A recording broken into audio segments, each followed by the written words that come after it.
حسن پیدا ہوئے، آپ نے کہا علی کیا نام رکھا ہے؟ کہا جی حرب۔ حضرت علی شاہ سوار تھے، انہوں نے اسی لحاظ سے نام رکھا، میدان کا شاہ سوار، جنگجو۔ آپ نے کہا نہیں حسن۔ پھر حسین پیدا ہوئے، علی کیا نام رکھا ہے؟ کہا جی حرب۔ کہا نہیں حسین۔ پھر فرمایا جب سے کائنات چل رہی، جب سے آدم کی نسل چلی ہے، یہ دو نام اللہ نے میرے بچوں کے لیے سنبھال کے رکھے تھے، آج سے پہلے یہ نام کسی کو نہیں ملے، یہ میرے بچوں کے لیے تھے۔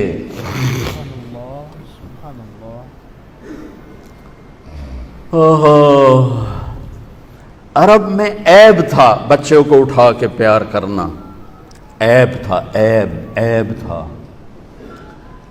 اور میرے نبی باہر تشریف لائے، حسن اس کندھے پر تھے، حسین اس کندھے پر تھے، یہاں اٹھانا بھی عیب تھا، چلو اتھے تو بندہ ٹر پھر لیندہ، یہاں بٹھایا ہوا کہ جو اس سے بھی زیادہ عجیب بات، یہاں تک کہ ایک بدو نہیں رہ سکا، یا رسول اللہ ایک ہی تو انہوں ایڈے چنگے لگ دیں، تو انہوں ایڈا پیار ہے۔ آپ نے فرمایا مجھے بہت اچھے لگتے ہیں، اور بتاؤں اللہ بھی ان سے پیار کرتا ہے، اور کہا اور بتاؤں جو ان سے پیار کرے گا اللہ ان سے پیار کرے گا، اور فرمایا جو ان سے بغض رکھے گا اللہ ان سے بغض رکھے گا، جو ان سے پیار کرے گا اللہ ان سے پیار کرے گا۔ اے اللہ میں ان سے پیار کرتا ہوں، تو بھی ان سے پیار فرما۔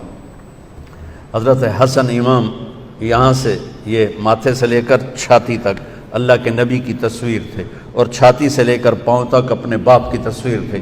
امام حسین علی مقام ماتھے سے لے کر چھاتی تک اپنے باپ کی تصویر تھے، اور چھاتی سے لے کر پاؤں تک اپنے نانا کی تصویر تھے۔ اس مشابہت کی وجہ سے آپ فرمایا کرتے تھے حسن میرا بیٹا ہے، حسین علی کا بیٹا ہے۔